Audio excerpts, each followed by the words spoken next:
not what you should be doing. And we need the mind of Christ to be able to separate that and know, is that the voice of God? Or is that the voice of the human? Or is that the voice of the enemy telling me that I shouldn't do that? I need to know. We need to have the mind of Christ about these things. It's the seat of your, when we talk about how a man thinks, his heart, his mind, we need to say that that's the seat of our emotions and our desires. And we have to put all of that before God and say, is this right? Is this wrong? How are we going to divide? How are we going to divide all the stuff that's flowing down through the information highway that we can go online with our computers and find out all kind of information, hear all kind of stuff preached, hear all manner of doctrines and issues of beliefs and do's and don'ts. How do we know what we should be doing? And I'll tell you what, we're getting overloaded.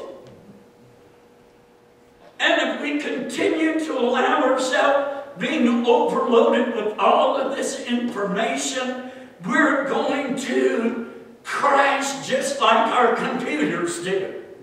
Our minds will just go, darn. How are we?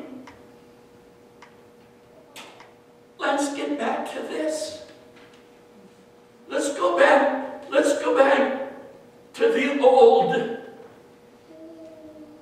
What do I want to say? Let's go back to the old ways that we thought weren't applicable to us. Let's go back to the old landmarks.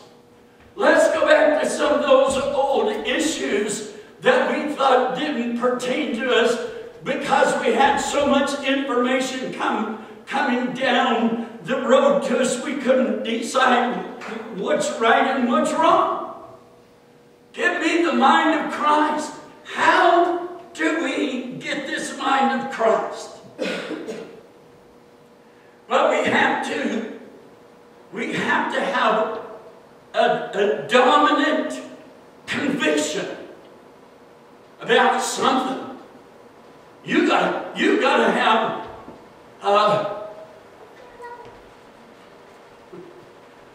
oh Lord,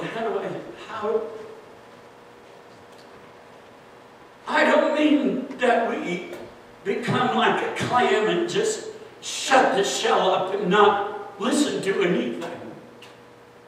But I'm saying that we need to open up, wake up, and find the mind of Christ on the issues that are life and death issues to us. It's time for us. We're either going to live or we're going to die. And I tell you what, you can die sitting on the church pew just as well as you can die down at the bar on the corner. And there are people sitting in the church that are dying. They're dying, sitting there dying because they don't have the word of life in them or the word of life preached to them.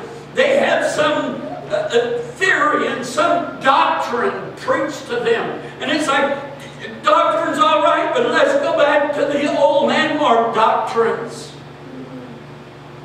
Instead of the stuff that we're getting today that's passing as religion. Religious. And it is, that's what it is. It's religious. And I'll tell you, religion will kill you. Spirituality will bring you alive. And we don't need any more religion. We need some spirit. We need some life in us. We need some powerful conviction in us that will make us stand up and say, I'm not going to do that. I'm not going to listen to that. I'm not going to watch that. I'm not going to get involved in that. But that sure separates us really quick. Go to Isaiah. Isaiah 53. First 5 verses. It says, who hath believed our report? And whom is the arm of the Lord revealed? For he shall grow up before him as a tender plant, and as a root out of a dry ground. He hath no form nor comeliness. When we shall see him, there is no beauty that we should desire him. He is despised and rejected of men, a man of sorrows and acquainted with grief. And we hid, as it were, our faces from him. He was despised, and we esteemed him not. Surely he hath borne our griefs, carried our sorrows, and yet we did esteem him stricken, smitten of God, and afflicted. But he was wounded for our transgressions. He was bruised for my iniquities. The chastisement of my peace was upon him, and with his stripes I am healed. I think the next time maybe somebody comes and they say, oh, pray for me, I'm really sick, I'm going to say, no, you're not. And they'll say, yes, I am. I have a fever, and I have, and I got this. I'm going to say, no, you're not. Say, because the word says, by his stripes you were healed. That upset a lot of people. If you don't pray for them, if you don't lay your hands on them and go through the ritual, people get upset. And it's like, why should we get upset? When the word says, by his stripes we are healed. By his stripes we are healed.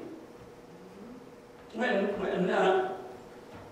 you were talking about the man in Africa that was sick, I remember a few years ago, maybe 2 years ago, I had a call from Sister Ruth in Africa, and she said, Granny's really sick. She's got cancer, and it's on her head, and we don't know what we're going to do. Went to prayer, and we just prayed, and I said, we're going to pray about it. The next thing I heard from Ruth was, Granny's fine, and she's waiting for you to come and baptize her when you come back to Africa. And I thought, yes, God, your word is above everything. See, he sent his word and healed them.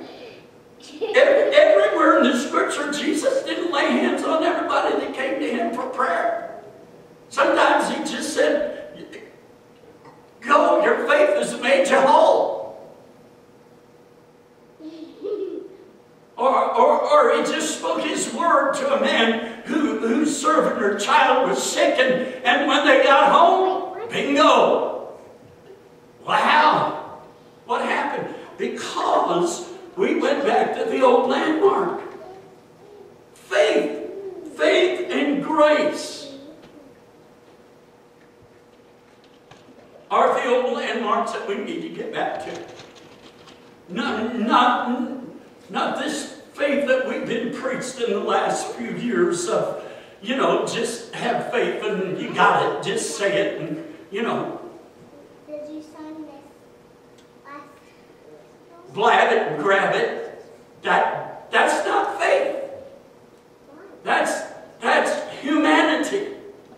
That's what we need to run from. And we need to say, yeah, there is grace, but not that kind of grace.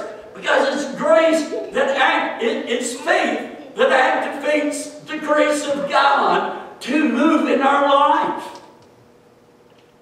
See, in fact, if you begin to really look at it and understand it, it's not faith that heals people. It's the grace of God. It's the faith we have in the grace of God that does the work. That's the old landmark. Not this faith that we have today.